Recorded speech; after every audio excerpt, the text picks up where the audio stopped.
Hello， 大家好，我是陈树。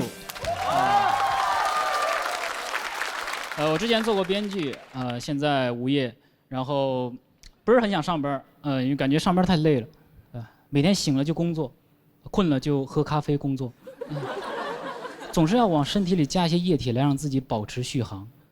有时候感觉我也不是年轻人，我是个汽车人，对吧？现在年轻人动不动，对吧？现在年轻人休息也不叫休息，对吧？叫充电。新能源汽车人，难怪现在年轻人动不动就燃起来了。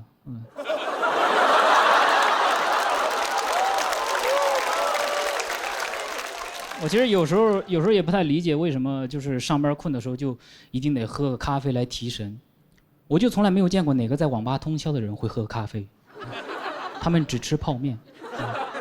打游戏只会让人饿，不会让人困，说明游戏本来就提神。所以我们上班困的时候不应该喝咖啡，应该打游戏。其实不想上班还有另外一个原因就是害怕。最近几年听说过很多那种加班猝死的新闻，所以现在很多那种大公司都会开始配备那种 AED 的急救装置，如果发生了猝死就能够及时的抢救回来。真好，真贴心。这样我就有更多的机会猝死了。那大公司机会就是多。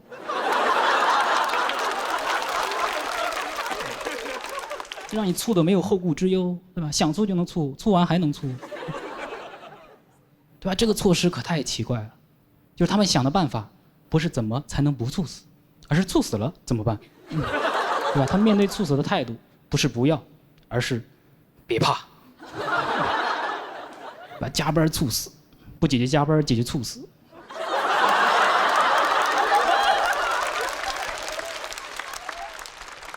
你感觉比起按时下班，还是起死回生更容易一些？我相信劳动的法律，他相信医学的奇迹。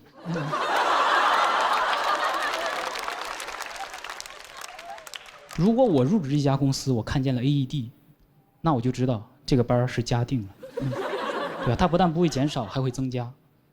因为如果我加班猝死的时候，如果要用上 AED， 那说明还有另一个人在加班呀。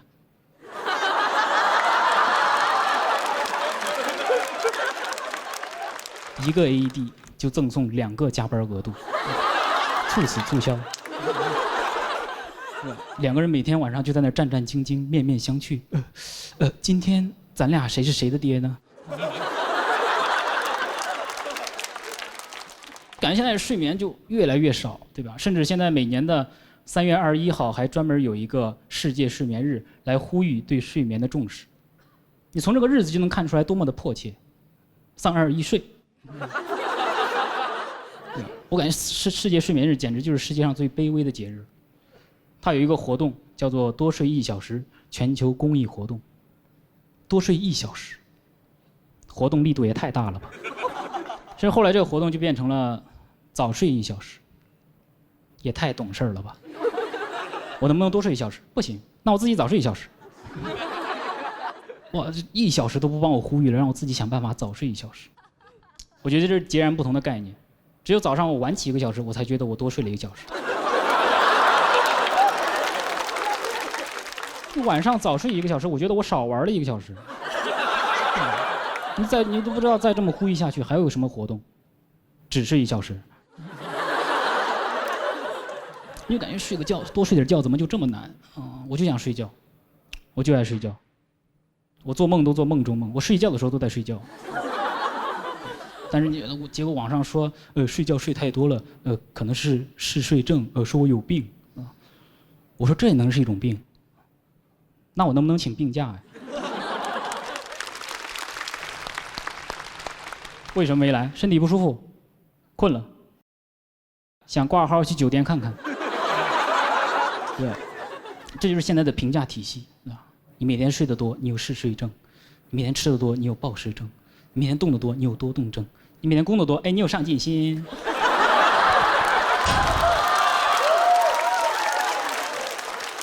对工作的评价也太积极了吧？你提到学习和工作，都是那种正面的词汇啊，都充满了赞美之情。什么废寝忘食、孜孜不倦，我天道酬勤，你一提到休息，好吃懒做，游手好闲，为我50。你感觉从小学的那些知识也没有什么鼓励休息的，对吧？他只有孙权劝学，没有孙权劝教。什么士别3日，当刮目相看。你没睡醒，当然要刮目相看了。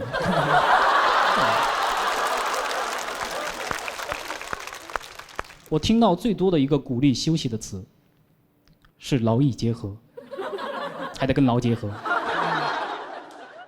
啊，就不让我休息，对吧？你天天灌输这些牛马的思想啊，就不让我休息，就不让我休息，对吧？困了给我杯咖啡让我醒过来，对吧？猝死了给我个 AED 让我活过来。怎么地球没有我是转不了了吗？废物地球，是吧？啊，你就这么一直想让我再生，完了，年轻人真成新能源了。来，欢迎你，谢大哥。Hello， 大家好，我是陈数啊。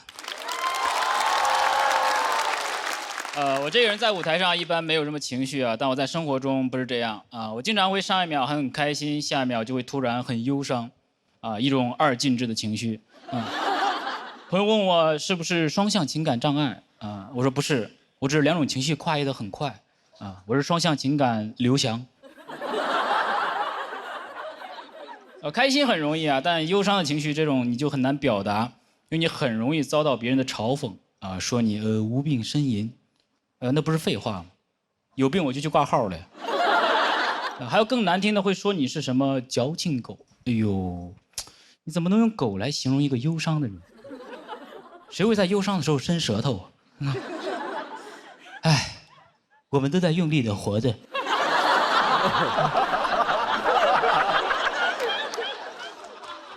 哦，原来小家只是忧伤是吗？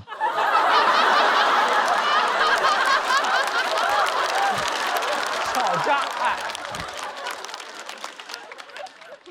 误诊了啊，误诊了。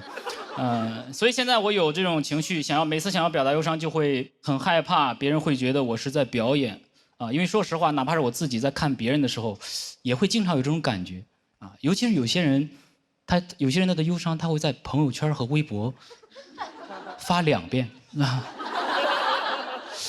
你第1遍我相信你是真的在忧伤，在你发第2遍的时候在想什么呢？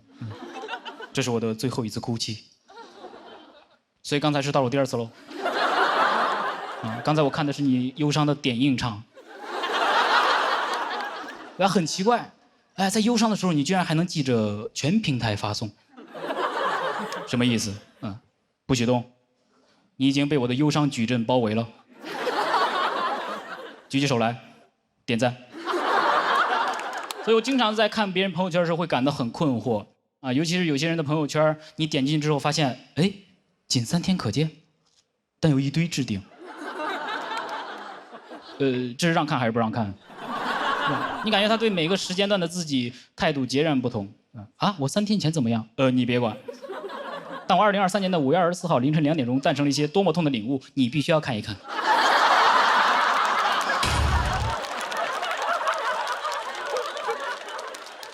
我把它排版到了最上面啊，这是我的招牌忧伤。大家都希望别人能够只看到自己想让人看到的啊。如果毕业写简历的时候也能这样就好了。英语4级，计算机2级，精通 Office， 置顶，第1学历，仅自己可见。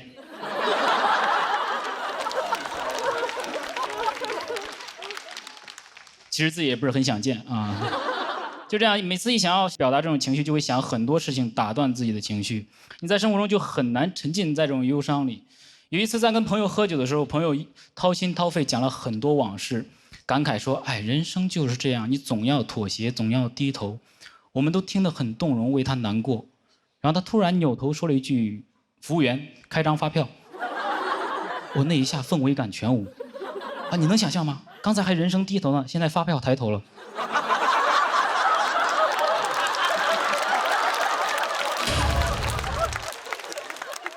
忧伤就是这么脆弱啊！只要这种现实的东西一出现，就很容易被打破啊！你很难同时是一个诗人，又是一个纳税人因为诗人一般都没到启动点嘛。有时候我就想，就是你说李白他如果在现代他能这么豪迈地表达自己的忧愁吗？五花马，千金裘，呼儿将出换美酒。儿啊，记得开张发票。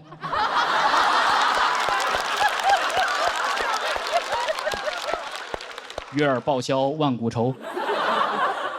岑夫子，丹丘生，群收款 A 一下。啊，完全没有感觉，一点都不浪漫。现在的生活就是太现代了，这种现实的东西太多了，你很难专注在自己的情绪上。有天晚上我非常难过，想喝酒，外面还下雨了，我就只能以一种忧伤的状态打开外卖的便利店，选了一瓶酒，然后我就发现，哎，满20起送，满39免配送费，神券满49减8，膨胀一下满49减10，那就相当于还是39，白拿10块钱的东西。哎，这收藏关注又减2元，加群还可以领券叠加。那要不再买块巧克力吧？听说这个下雨天巧克力和音乐更配。哎，这超值单品里还有一双1块钱的袜子，1块钱的袜子，但我平时在淘宝买是20双18块钱，18除以20，那就是9毛钱一双。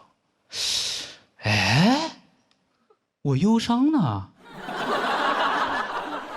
我忧伤哪儿去了啊？我忧伤哪儿去了？怎么走了太久就忘了为什么出发呀？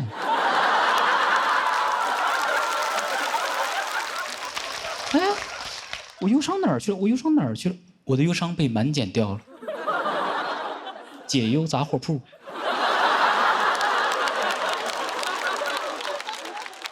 有人会觉得，哎，忧伤消失了不是挺好吗？但我不是想让它消失，我就是想完整的在里面沉浸一会儿啊，不想要被打破，不想要再被打破，不想要这种碎片化的忧伤。于是我就问朋友有没有什么忧伤的电影推荐。朋友当时一共说了5句话，最后一句我永远都忘不了。他说有一部电影叫《海边的曼彻斯特》啊，男主因为自己的过失导致3个孩子全部去世，妻子也与他离婚，他一直无法原谅自己，沉浸在后悔和悲伤之中。你以为影片结尾他会治愈自己重新开始生活，结果最后也没有。你可以去某音看5分钟解说。好，尽全力，谢谢大家。哎，Hello， 大家好，我是陈树。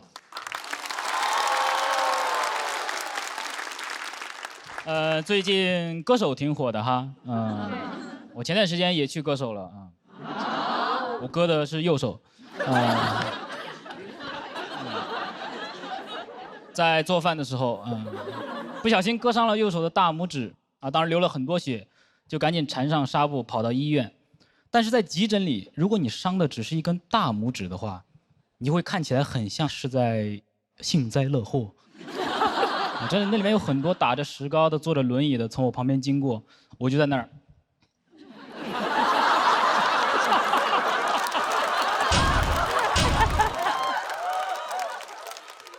50步战100步啊，真的是。去挂号的时候血还没有止住，而我这个人呢，在受伤了之后会变得非常的容易撒娇啊。我当时就想，能不能先去看了再来挂啊？就在那跟护士讨价还价啊。我们俩就像那种玩具店橱窗门口的母子。我让我先去看看，让我看看嘛，让我看看嘛。然后他就不耐烦了，一句话让我老实了，他那你去吧。你看他让不让你看？排队很慢啊，但问诊的效率很高。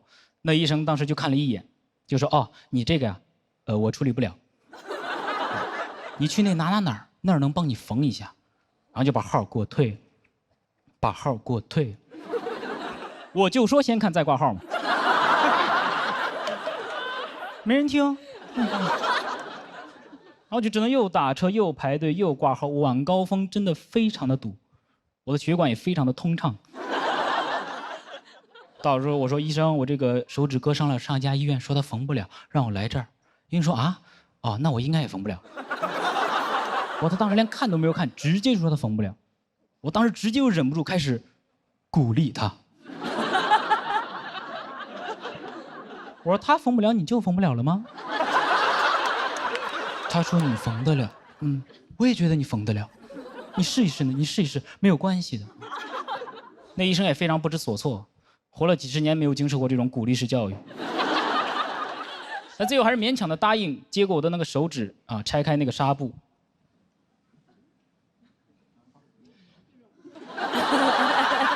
我把号给你退了，我真不会。然后他开始拿着我的拇指开始给我解释为什么。他说：“你看，你这个手指上的伤口啊，现在已经分开了，你看到没？看到没？看到没？看到没？”我说：“我看到了，看到了，看到了，看到了。你别弄了，你再这么弄，下一家也缝不了了。”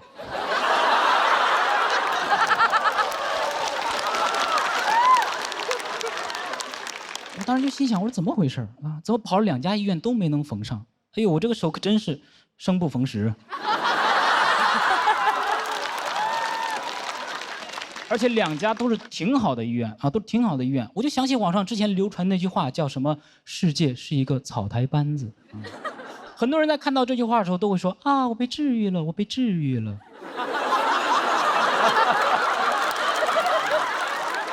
我没被治愈，我被拒诊了。我当时看到那个科室里摆了一些书啊，我就在想啊，我现在自己开始学医，我来不来得及啊？来不来得及？来不及，因为看书没办法翻页啊。然后接下来又是同样的环节，开始给我介绍下一家医院。我那天晚上我看了一个，给我推荐下一个；看了一个，给我推荐下一个，在这猜我喜欢呢。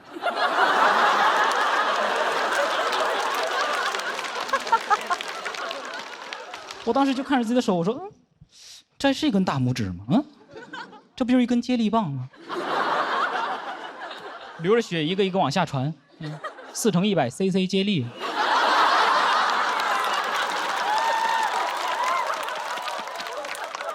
上车的时候我都想跟师傅说：“我师傅开快点啊，最后一棒了。”到了第3家医院就真的很不一样，非常专业啊，一点都不草台。刚进门的时候我就感觉到了，尤其那个保安最不草台，不让我进去。因为我当时着急啊，我走了近道，他说必须原路返回，走安检通道啊。我说安检通道，我现在这个样子还能伤害谁呀？对吧？我知道安检通道是为了检查一些管制刀具，对吧？管制刀具，我不就是管不住自己的刀具才来看其实。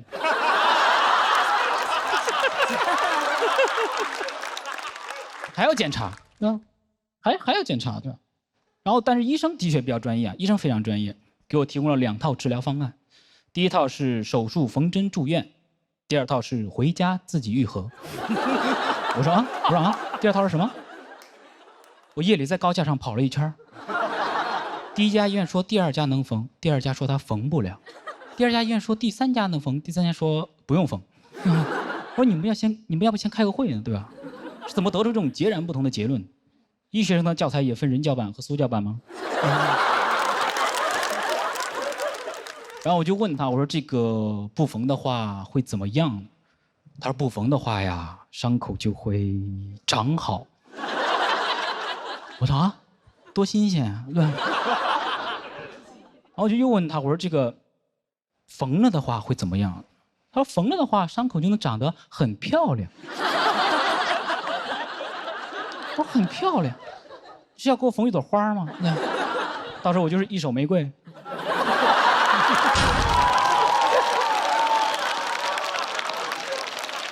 而且我不知道我手上的伤口长得很漂亮有什么用啊？然后以后跟人发生争执了之后，我直接扇他一巴掌，他说：“哦，漂亮。”对吧？然后我就又问他，我说：“那不缝的话，有多大概率能长好？”他说：“大概80%吧。”哎，我一听，我说：“那是不是差不多就是一进就能长好啊？”他说：“不是，还是有20%的概率长不好啊。20%是什么概念啊？20%是什么概念？就是1/5。1/5是什么概念啊？1/5是什么概念？他一直在考我，考我约分呢，在这儿。然后他为了能给我讲明白，还给我举例子，举的例子也非常的有针对性。他说1/5呀，就是你一只手啊，其中一根手指受伤的概率，它就是1/5。我说啊，真的要举这么生动的例子吗？但突然被他说的感觉1/5非常大，但接下来一句话，他让我觉得1/5很小。他如果你要手术缝针住院的话，需要1万多块。我1万，远大于1/5。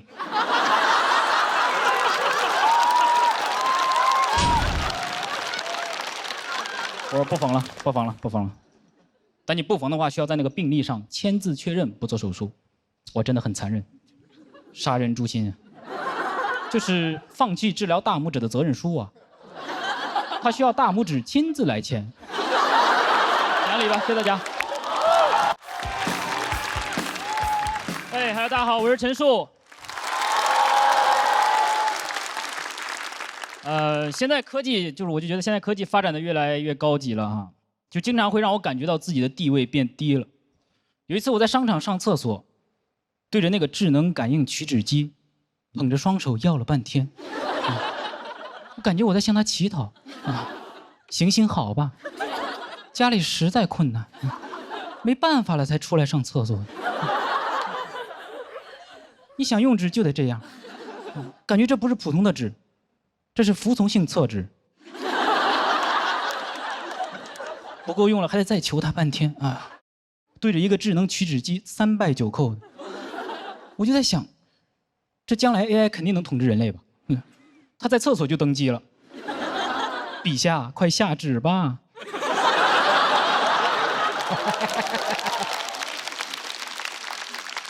现在很多产品的控制方式都变得越来越智能，从按键到感应，甚至到语音，我就发现科技越先进，就越不想和人类接触，啊，感觉科技对人类很不耐烦，吧？你摁它一下，有话你就说，你动什么手啊？你跟他说个话，我好像不明白你在说什么。还有那个智能马桶，刚起来它就开始冲水，我感觉它很嫌弃我，啊，我说啊，怎么了？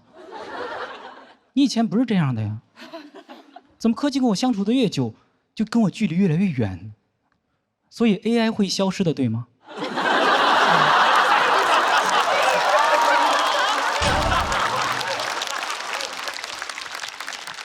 我觉得将来 AI 肯定有统治人类的能力，但它不见得会有统治人类的意愿。我觉得人类对 AI 有很多幻想啊，都是因为自恋。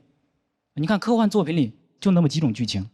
AI 会服务人类，自恋 ；AI 会统治人类，自恋 ；AI 会统治人类，但最终会被人类打败，并继续服务人类。NPD。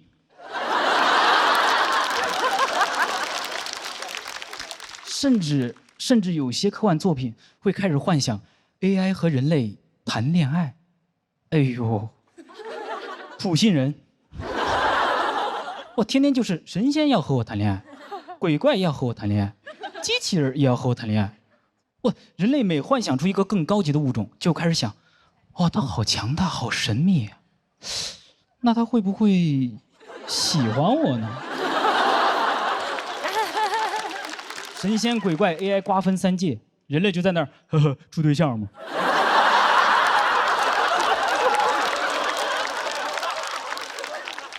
而且你跟机器人这种硅基生命谈恋爱，你怎么和他说情话呢？啊，对着他那副机械躯体，你永远都是我的铁甲小宝。怎么说出一些付出生命的誓言呢？左手牵他火线，右手牵他零线，真是来电，我的龟龟。但不管神仙鬼怪还是机器人，他都有一个人形，也就是归根结底，人他还是喜欢人。对吧？白娘子她再厉害，她也得变成人形来谈情说爱，因为许仙他接受不了舌吻。好烂。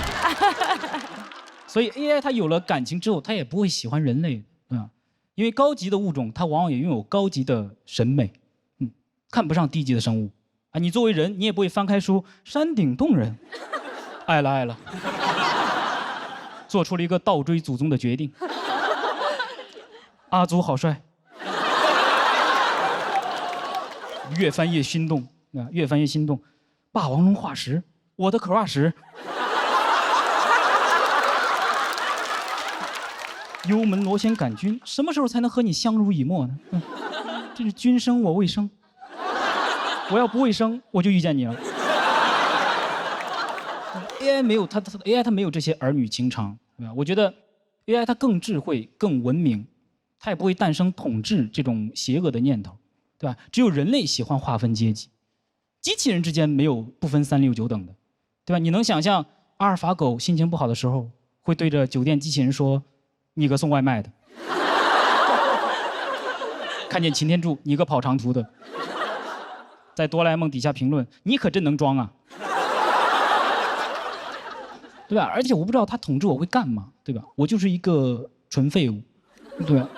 我会的他都会，我不会的我都上网查。出来第一条 AI 回答。他问我，我在问他，他在回答我。上网课呢？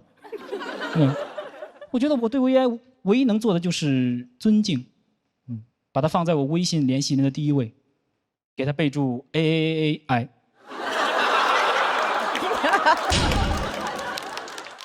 很多人觉得 AI 统治社会之后会让所有人类都为它工作，想的倒是挺美的。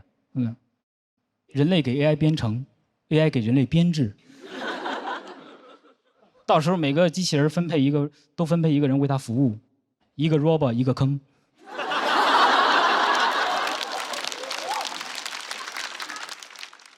这是什么山东科幻片儿？浩克帝国。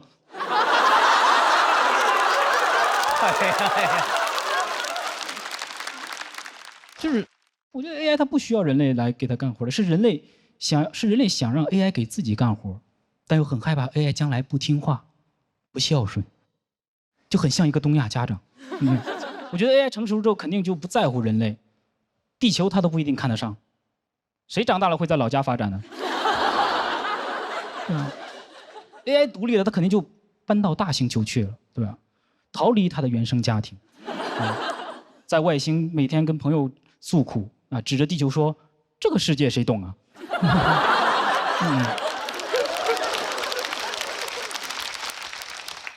对吧？等他在外面啊习惯了浩瀚的木土天海之后，就再也回不去那小小的北上广深了。最多就是看着地球绕完太阳一圈，发个信息给老家拜年。人爸人妈们，今年就不回去了。没抢到火箭票。人类说啊，忙就不用回来了，给我们拜个光年就行了。AI 说光年是距离单位，不是时间单位。人类说哎呀，主要是得找个稳定的单位。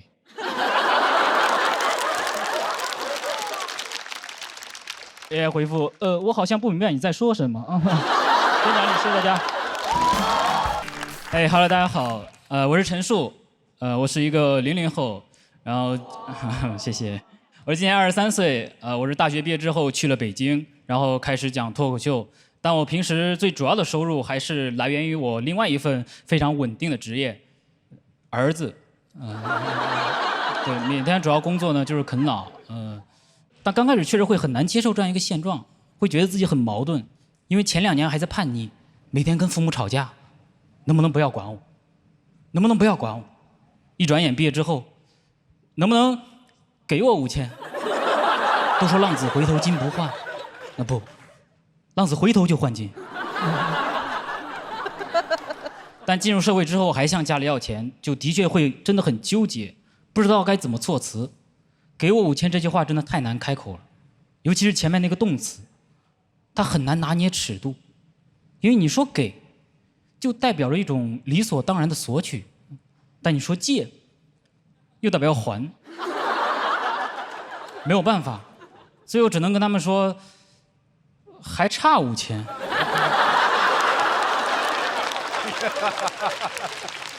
这很好，我既没有说要，也没有让他们给，我只是描述了一下我的状态，该怎么做你们看着办，还差5000。而且这个要钱的时机也十分的考究，因为我平时不怎么跟家里联络感情，所以如果每次都是缺钱的时候才打电话，那就会显得有一点冷漠啊。所以我每次都要找一个由头，等一个千载难逢、顺其自然的机会跟他们联系。爸，父亲节快乐，还差5000。妈，母亲节快乐，把电话给我爸。但这样机会很少，很难找。有时候你也很希望父母能够不那么传统，也过一过洋节。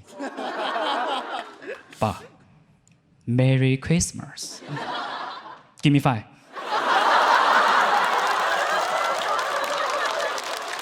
爸，不给房租就捣蛋。因为你长大了之后跟父母打电话，真的不知道该说些什么好，最多也就都只能尽量的想办法寒暄几句啊，最近怎么样？身体还好吗？工作顺利吗？工资结了吗？还差5000，每次都是这样，图穷匕现，电话荆轲。但我不擅长找话题，不是每次我都能跟他们聊上一会儿的。现在点开我爸那个微信，2个人通话时长是越来越少，5000是越来越多，甚至到后来电话都不打了，直接微信发5个字，爸还差5000，过一会儿钱就打过来了，一字千金。虽然我爸妈每次最后都会给我钱，但其实他们心里并没有那么支持我做这个，他们还是会觉得我是在不务正业，马上就要失去人生当中最宝贵的东西——应届生身份。当然，我也能预料到他们的态度，所以一开始我不太敢告诉他们我具体是在做什么。可时间一长，家人不知道你在干嘛，又每隔段时间不停让家里打钱啊，他们总会怀疑你出了什么事儿。我每次都跟他们解释，我说放心，我没出事儿，我挺好的，这边的朋友都很照顾我，他们都鼓励我加油，好好干。你这么年轻，一定能成功的啊！我只是现在需要钱，我这个干好之后很挣钱的。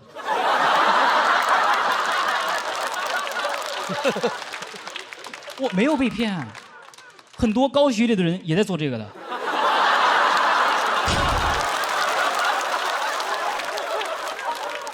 很难获得他们的支持，然后我朋友就跟我说，如果你既想全职做喜剧，又不想依靠家里的话，那你可以平时用一些闲钱做一些投资。闲钱？我说我哪有闲钱，我只有忙钱。什么是忙钱？就是钱来了就走了。忙钱，我钱3过家门而不入。就我的钱如果是闲的，我何必还这么忙？但我上面说的其实都是以前的情况，现在开始挣到钱了，也上了节目也会收到一些劳务，有了钱之后就终于能够有底气的去面对父母，告诉他们还差4000。好，谢谢李谢大家。Hello， 大家好，我是陈树，我是一个00后，我是我们家最小的孩子，我上面还有哥哥姐姐，但我们3个都不太喜欢回家，因为跟父母的观念相差很大，住在一块儿就总是会干预你的生活。每次只要过年待在家里，我哥就会每天被我爸催着结婚，而我就会每天被我妈催着起床。2个人不达目的不肯罢休。你有感觉现在年轻人回老家就2件事：起床、结婚。在我们老家那种传统观念非常根深蒂固的地方，父母对孩子结婚真的非常的重视，而且我们那儿催婚催的真的特别的早，早的18、19岁就要开始相亲。很多人可能不了解，我们那儿农村都是这样，就是高中毕业没考上大学，就要必须找一个不喜欢的人结婚生子，共度余生。所以我从小就明白，婚姻是爱情的坟墓，高考是唯一的出路。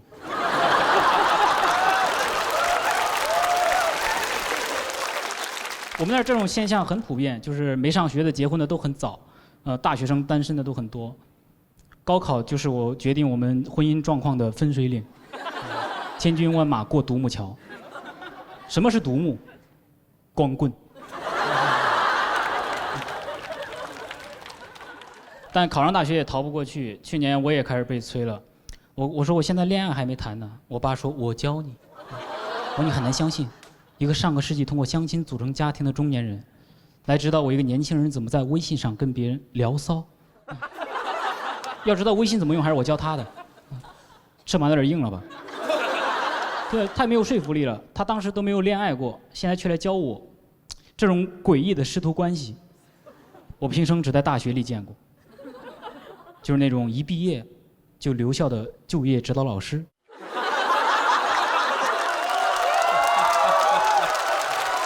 对，我当然我也试过劝过他们别催了，但是没有用，因为有些父母的思想啊，你也不能说是落后吧，那简直就是原始。我真的在他们眼里，我生命的意义那就是求偶，马不停蹄的求偶。当们年轻人还每天 emo 躺在那儿对未来感到迷茫人活着是为了什么？我妈站在旁边，起床结婚。当我们年轻人还每天待在象牙塔里探讨哲学我是谁？我从哪里来？我要到哪里去？你是个光棍，你从床上起来，到民政局去。直到后来又劝他们，才了解到他们为什么这么逼迫孩子结婚，是因为在他们大人的世界里，如果孩子年龄大了不结婚，他们会觉得自己很丢人；只有我结了婚，他们才觉得自己有面子，甚至我结了再离都可以，给他们刷一个成就。真的好像我结婚对他们来说就像成就一样。小时候会炫耀孩子上学，成年了就开始炫耀孩子结婚。等再有亲戚来家里做客，我妈可能又会开始洋洋得意。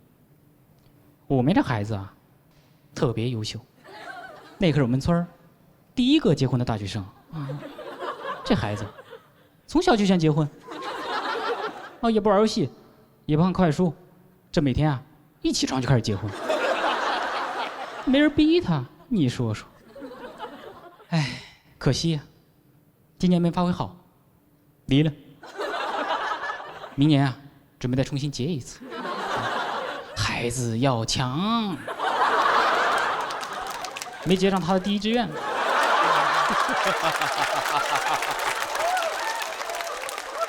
就是对我们年轻人来说，结婚还是很有难度的要先起床的。我人生还长，我想再睡会儿。好，今天这里，谢谢大家。好了，大家好，我是陈树，我是一个00后，现在，谢谢。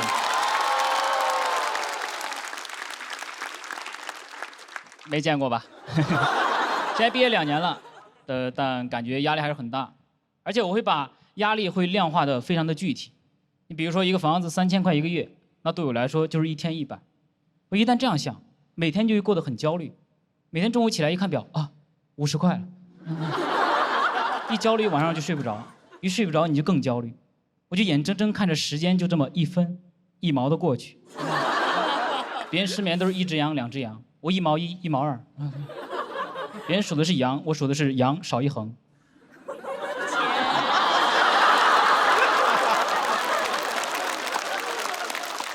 平时还要处理人际关系，也很烦。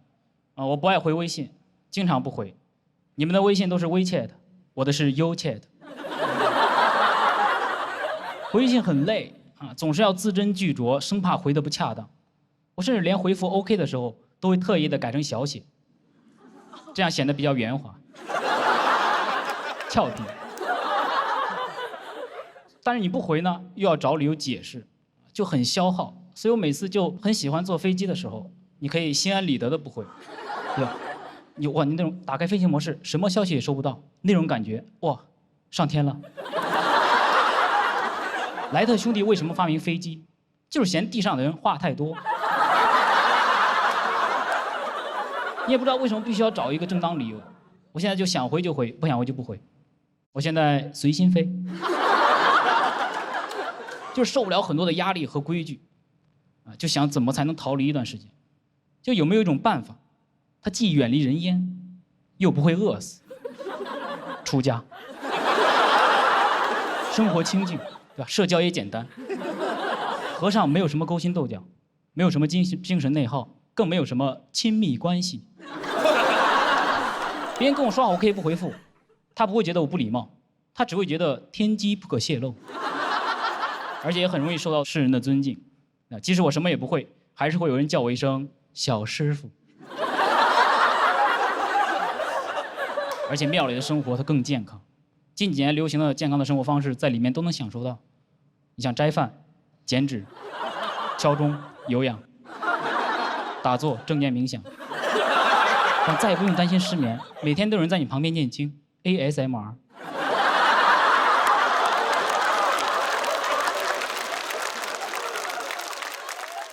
今年5月，我就认真研究了一些寺庙，在大众点评上，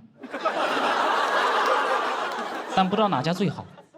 大众也不是什么都评，我就希望他能推出一个榜单，推荐一些本地剃度修行必须要去的地方，就叫必秃榜。打开一看评价，很不错的一次体验，戒疤点得很圆，很对称，很像6筒，很喜欢，下辈子还来。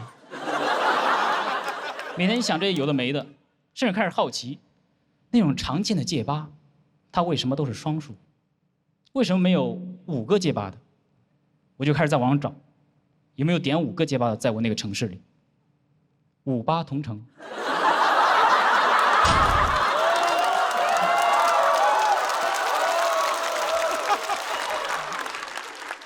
这就是现在精神状态。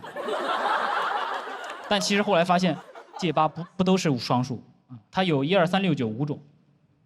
我就想，为什么不是从1到9都有呢？是怕方丈拿徒弟打麻将吗？1个和尚挑水吃，2个和尚抬水吃，3个和尚吃。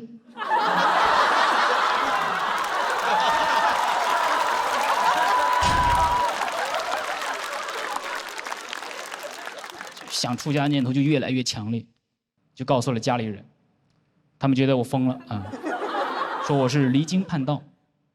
我也很委屈，这哪里是离经叛道？我就是去念经的，这是离经的近道。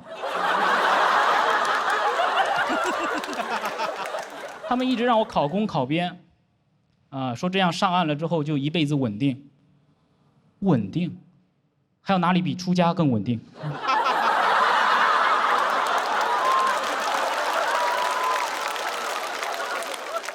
而且他们讲究轮回，我不光这辈子稳定，我来生都稳定。什么上岸不上岸的，回头就是岸。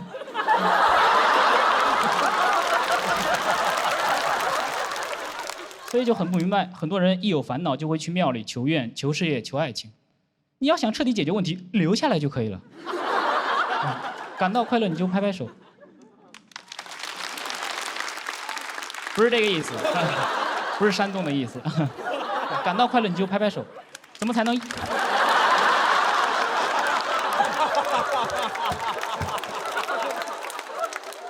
让我讲完好吧？感到快乐你就拍拍手，怎么才能一直感到快乐呢？